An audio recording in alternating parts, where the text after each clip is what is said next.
Վրաստանի նախագահը ելույթ կունենա ՄԱԿ-ի գլխավոր ասամբլեայում։ Նախագահը աշխարհի առաջնորդներին կներկայացնի երկրի առաջնահերթությունները եւ կխոսի Վրաստանի առջեւ ծառացած մարտահրավերների մասին։ Նա նաեւ կկենտրոնանա երկրի ձեռքբերումներին տարբեր ոլորտներում։ Միխայիլ Ղավելաշվիլին այսօր կհանդիպի ՄԱԿ-ի գլխավոր քարտուղար Անտոնիո Գուտերեշի հետ։ Առերես հանդիպման ժամանակ կողմերը կքննարկեն տարբեր արդիական հարցեր։ Առանձնապես խոշոր չափի հարկերից կանխամտածված խուսափելու փաստ։ Ընկերության ղեկավարներից մեկը ձերբակալվել է, իսկ մյուս ղեկավարի մեղադրանք է առաջադրվել հեռակակարգով։ Վերոնշյալ հայտարարությունը արվել է ֆինանսների նախարարության քննչական ծառայությունում կայացած ճեպազրույցի ժամանակ։ Թբիլիսիում գրանցված ընկերությունը տարիներ շարունակ համակարգված մասնակցել է Վրաստանի տարածաշրջանային զարգացման եւ ենթակառուցվածքների նախարարության կողմից հայտարարված պետական մրցույթներին։ Holiday Inn հյուրանոցում քննչական գործողությունները ավարտվել են, ձերբակալված է մեղադրյալը։ Դեպքի վայրում եղել է Թբիլիսի ոստիկանության դեպարտամենտի տնօրեն Վաժա Սիրաձեն։ Նրա խոսքով միջադեպի վերաբերյալ հետաքննություն է սկսվել Վրաստանի քրեական օրենսգրքի 236 եւ 151 հոդվածներով, որոնք ներառում են սպառնալիքներ եւ հրազենի ապօրինի պահպանում, ձեռքբերում եւ կրում։ Վրաստանի արտաքին գործերի նախարարությունը կանչվել Մեծ Բրիտանիայի դեսպան Գարեթ Ուորդը, իսկ մինչ այդ կանչվել էր Գերմանիայի դեսպանը։ Դեսպանը արտաքին գործերի նախարարություն մտնելուց առաջ լրագրողների մեկնաբանություն չարեց։ Ինչպես նշել են արտաքին գործերի նախարարությունից, Գերմանիայի դեսպանին պարզաբանվել է, որ Վիեննայի կոնվենցիայի համաձայն դիվանագիտական առաքելության անդամը պարտավոր է չմիջամտել հյուրընկալող պետության ներքին գործերին։ Ուկրաինայի նախագահի ՄԱԿ-ի ամբիոնից Վրաստանի վերաբերյալ արված հայտարարությանը հաջորդել են իշխող թիմի կտրուկ գնահատականները։ Վրացական երազանքը Զելենսկու կողմից արված ուղերձը անվանում է ամոթալի։ Ըստ խորհրդարանական մեծամասնության անդամների Վրաստանը բոլոր ցուցանիշներով առաջ է Ուկրաինայից, մասնավորապես մարդու իրավունքների եւ կոռուպցիայի դեմ պայքարի ոլորտներում։ Իսկ ընդդիմության մի մասը Զելենսկիին անվանում է ազատ աշխարհի ակնառու դեմքերից մեկը, նշելով, որ սա ոչ միայն նրա կարծիքն է, այլև արևմտյան աշխարհի։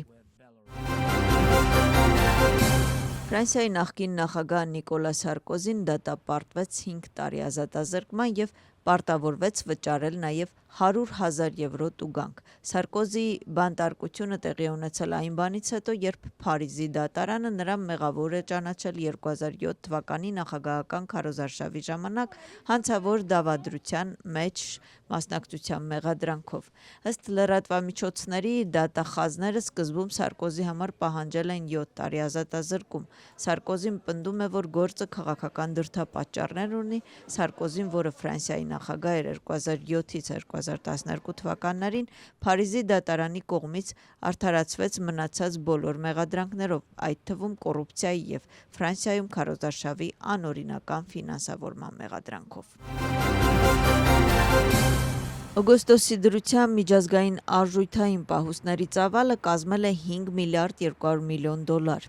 Վրաստանի ազգային բանկը 2025 թվականի հունվար-օգոստոս ամիսներին գնել է 1 միլիարդ 500 միլիոն դոլար։ Միջազգային արժութային պահուստները երկրի մակրոտնտեսական կայունության կարևոր երաշխիքներն են։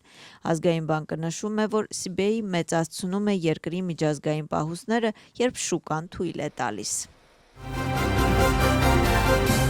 Վրաստանի փոստը թողարկել է վրացական փող ազգային արժույթ 30 տարի նամականիշը։ Նամականիշի շնորհանդեսը տեղի ունեցել Վրաստանի ազգային գրադարանում։ Միջոցառման ժամանակ հյուրերին դիմել են Վրաստանի էկոնոմիկայի փոխնախարարը, Վրաստանի ազգային բանկի նախագահը եւ Վրաստանի փոստի գլխավոր տնօրենը։ Միջոցառման շրջանակներում Վրաստանի փոստի գլխավոր տնօրենը Վրաստանի ազգային բանկին է նվիրել հուշանվեր նամականիշի առաջին օրինակը։ Վրաստանի նամականիշը շրջանառության մեջ է 2025 թվականի սեպտեմբերից եւ հասանելի է Վրաստանի փոստի սպասարկման կենտրոններում։ Նոբլեզ արվեստի պահեստասրահում բացվեց քանդակագործ եւ նկարիչ Նոդար Թոփուրյայի աշխատանքների ցուցահանդեսը։ Ցուցահանդեսը համատեղում է քանդակագործության եւ նկարչության տարբեր ժամանակաշրջաններում ստեղծված քանդակները, գեղանկարներ եւ գրաֆիկական աշխատանքներ։ Երեկոյան տեղի է ունեցել նաեւ Նոդար Թոփուրյայի ստեղծագործությանը նվիրված երկնքի օր եռալեզու գրքի շնորհանդեսը։ Ցուցահանդեսը բաց է մինչև հոկտեմբերի 15-ը։ Կենտրոնական ընտրական վարչությունը շարունակում է ակտիվորեն նախապատրաստվել ընտրություններին։ Այս փուլում կենտրոնական ընտրական հանձնաժողովի էլեկտրոնային թիմը կարգավորում է պլանշետները եւ թեստավորման ծրագրերը, որոնք ապահովում են արձանագրությունների փոխանցումը եւ ընտրական գործընթացի սահուն անցկացումը։ Սարքերը պատրաստվում են ինչպես էլեկտրոնային, այնպես էլ ավանդական տեղամասերի համար։ Ի վերջո դրանք կբաշխվեն երկրի տարբեր ընտրատեղամասերում կենտրոնական ընտրական հանձնաժողովի լոգիստիկայի թիմի միջոցով։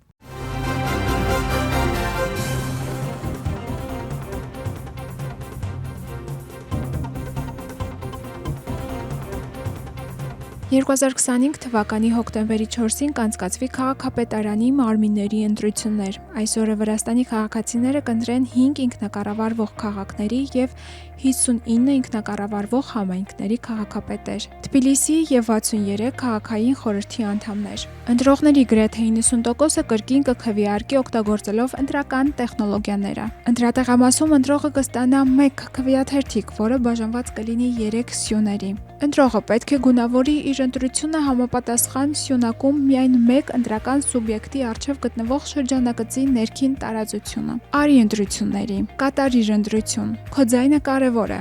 ԿԸՀ ընտրությունները ընդհանուր գործ է։